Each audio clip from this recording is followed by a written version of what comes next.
our first look at Snake Eyes, the new G.I. Joe movie. Let's do this.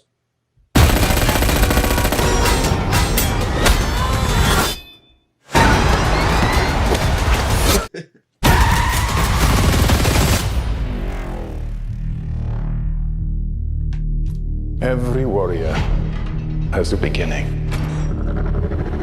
I'm on a new level. For 600 years, our ninja have brought peace to the world. I'm on a new level. I need warriors like you.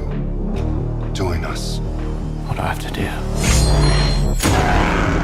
The journey from here is yours to decide.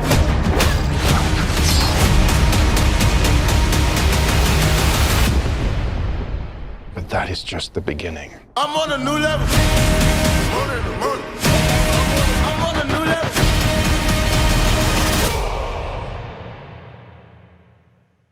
Okay, that looks like that is it. All right, let me know what you thought down below in the comment section. I want to watch it one more time, and then I'm going to start talking.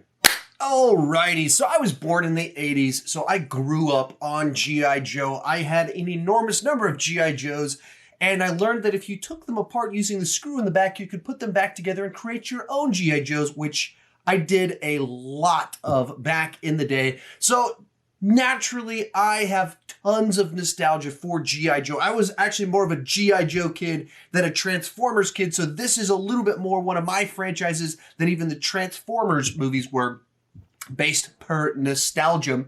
So inherently, I'm naturally interested whenever one of these movies is coming out. And then beyond that, I now have a 9-year-old son who himself is starting to get into G.I. Joe, primarily because Snake Eyes was added to Fortnite, and therefore that has risen his knowledge of the character in general. And any character that wears a helmet all the time is mysterious, and therefore he loves them. So Snake Eyes interests him.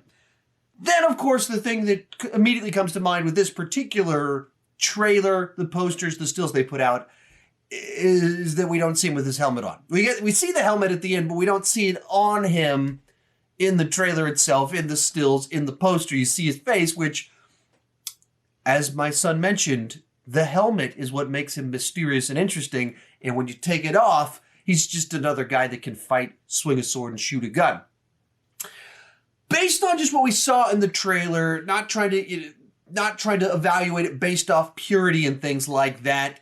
I like stupid movies with lots of action and practical stunt work. And as much as, like, in there, of course, you see these very heavy special effects, heavy shots of people standing on tops of trucks having a sword fight.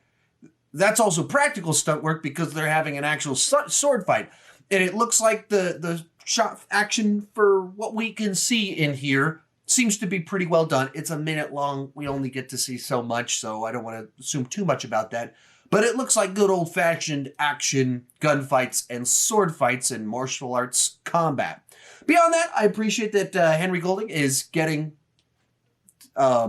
just a starring role in a big blockbuster. And if it's G.I. Joe, whatever it might be, I would be interested to see what he can do leading a big vehicle. Also, we got Samara Weaving in the mix as Scarlett, and she's one of these actresses that kind of made her way up doing kind of these really interesting indie horror films, and then over last year and this year, she's starting to move more into the mainstream, and I'm very excited to see, once again, her showing up in a big blockbuster film. So, all in all, I'm only expecting goofy fun from this movie. What does it need to do to entertain me? The bar's not particularly high. And as per this, going in knowing he's probably not going to have the helmet on, it delivered what I wanted to see from this trailer. So it did its job for a 1-minute trailer, trying to sell me on some G.I. Joe action, some mythology, stuff like that. It did its job. Let me know what you thought down below in the comment section, and keep talking.